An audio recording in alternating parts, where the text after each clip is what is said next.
Hi, I'm Hannah from Sheet Leveler. In this video, I'm going to show you how to hide zeros in Excel. Step 1. Identify the scenario. In my example, I'm linking to a table, and some of the cells I'm linking to are blank.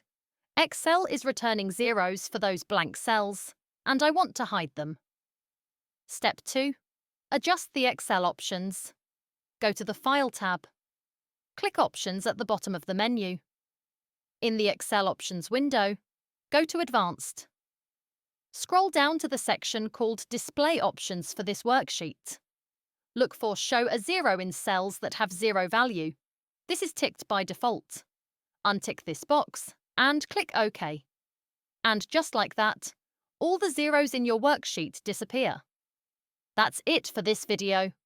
I'm Hannah from Sheet Leveler. If you found this helpful, please give it a thumbs up, subscribe, and I'll see you in the next video.